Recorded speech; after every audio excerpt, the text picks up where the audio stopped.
Assalamualaikum warahmatullahi wabarakatuh. Hai teman-teman, perkenalkan nama kakak Arina. Hari ini kakak dapat kesempatan dari Depok Membaca Nyaring untuk mengisahkan kisah Nabi Ayub alaihi salam. Bagaimana kisahnya? Yuk kita simak sama-sama. Nabi Ayub alaihi salam ialah putra Nabi Ishak. Nabi Ibrahim merupakan kakeknya. Ia termasuk Nabi dan Rasul Allah. Ia memiliki kesabaran dan ketakwaan yang luar biasa. Nabi Ayub ialah Nabi dan Rasul Allah yang kaya raya. Ia memiliki banyak binatang ternak. Ada sapi, kambing, kuda, keledai, dan juga unta. Selain itu, Nabi Ayub juga dikaruniai putra-putri yang banyak. Kekayaan dan keturunan yang banyak itu tidak membuatnya sombong. Justru Nabi Ayub semakin bertakwa kepada Allah. Ia suka menolong siapapun yang membutuhkan bantuan. Ia suka bersedekah kepada kaum fakir miskin. Ia suka berbuat baik kepada anak yatim piatu. Bahkan siapapun yang bertamu kepadanya akan dijamu dengan sebaik-baiknya. Nabi Ayub kian hari bertambah iman dan ketakwaannya kepada Allah. Hal itu membuat salah satu makhluk yang diciptakan Allah tidak senang. Ia adalah setan.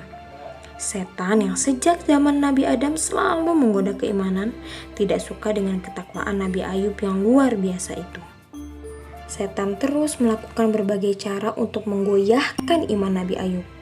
Namun, usaha-usaha setan selalu gagal. Nabi Ayub sangat luar biasa imannya. Malah, Nabi Ayub semakin bertakwa kepada Allah. Nabi Ayub dianugerahi mukjizat yang luar biasa. Nabi Ayub memiliki kesabaran, ketabahan, dan keteguhan iman yang luar biasa. Hingga suatu waktu Allah menguji keteguhan iman Nabi Ayub. Allah memberikan cobaan kepada Nabi Ayub.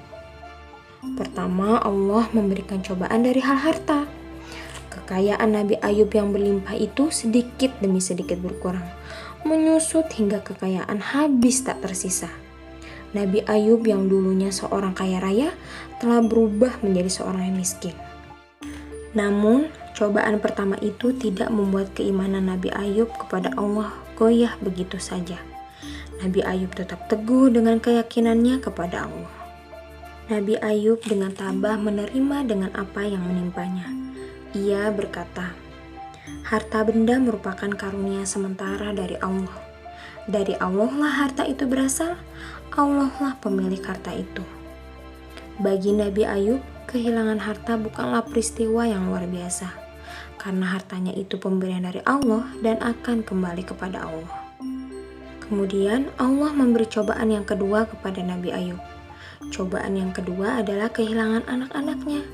Anak-anak Nabi Ayub yang banyak itu satu persatu dipanggil Allah. Satu demi satu anak Nabi Ayub meninggal dunia.